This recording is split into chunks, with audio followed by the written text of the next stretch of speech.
o livro Drama Cósmico de Javé. Os clones criados por Javé, vinha um espírito lá do paraíso. A divindade de Javé, lá no paraíso, na hora da criação, a divindade ficou lá, no paraíso, e foi reconstituído Javé. E o espírito de Javé? Ficou com a divindade ou ficou sem espírito? Eu lhe daria R$10 para você não fazer essa pergunta. Esse assunto vai ser esclarecido no livro Drama Espiritual de Javé. Porque, a princípio, nós não temos nem vocábulos para explicar como é que havia uma divindade e ela se apequenou, pois se tornou vítima e ela não entrou inteira nessa nova situação existencial e algo dela ficou lá. Isso para nós é incompreensível. Mas eu não vou poder responder isso porque eu teria que falar bem umas 2 ou 3 horas. É porque eu notei no livro, eu notei essa... Você tem uma perspicácia que nem Javé tem para os assuntos dele. Porque, olha, Luiz é impressionante. O Luiz faz umas perguntas que o próprio Javé, onde ele estiver, me permite a brincadeira, deve agradecer por isso. Mas é assim, esse processo ainda é um mistério para nós, seres humanos. Se é que isso é verdade, eu posso estar enganado em tudo que eu estou percebendo, no que estão me dizendo, mas isso vai ser explicado.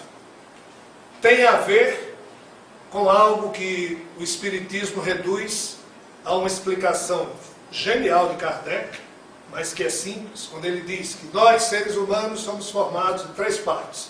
Uma alma ou espírito imortal, um laço perispiritual que prende essa alma ao corpo físico, que seria outra parte.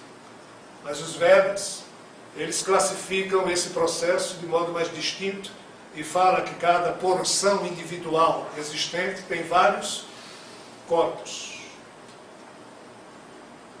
E dependendo do foco da sua consciência, você ativa o corpo emocional, o corpo búdico, o corpo átmico, o corpo... Ou seja, o problema dessa divindade será mais facilmente explicado a partir dessa herança dos Vedas do que propriamente daquilo que a filosofia ocidental espiritualista, que foi a revelação espírita, basicamente ela que responde por tudo que nós, seres ocidentais, sabemos, explicou do seu modo. Não é que esteja errado. Vejam só, os espíritos sempre disseram claramente, e Kardec escreveu isso muito, muito claramente na codificação. Nós, os espíritos, somente explicamos ao entendimento humano aquilo que o entendimento humano pode compreender no momento em que estamos dando ensinamento. No livro da Gênesis, capítulo 18. Mas o negócio é esse. Mas é isso mesmo. Como é que um grande cientista vai explicar a uma criancinha como ele construiu um computador? Como é que um grande cientista vai explicar a uma criancinha a teoria da relatividade de Einstein? Não pode.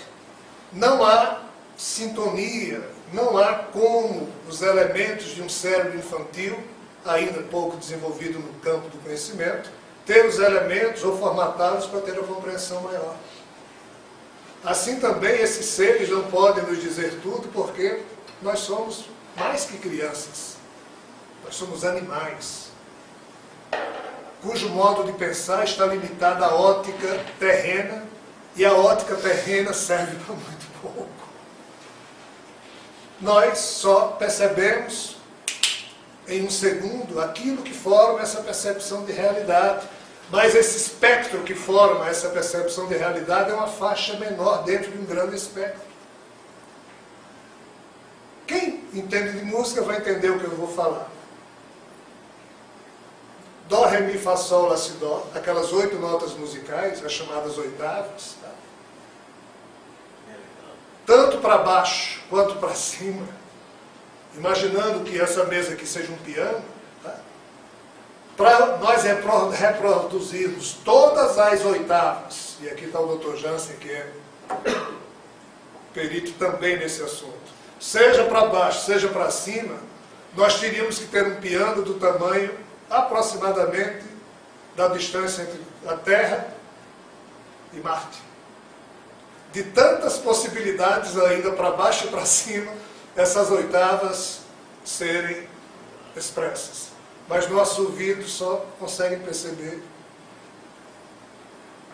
algumas poucas faixas dos sons, mas os ultrassons, infrassons, como também o nosso olhar só consegue perceber um certo espectro da luminosidade, os raios infravermelho, ultravermelho, ou seja, existem muitas coisas para além do nosso espectro de percepção, mas a gente só consegue perceber isso. A condição humana, animal, está limitada a isso. Quem criou esse cérebro o fez de tal forma que a mente espiritual, quando ele se subordina, fica dentro dessa matrix.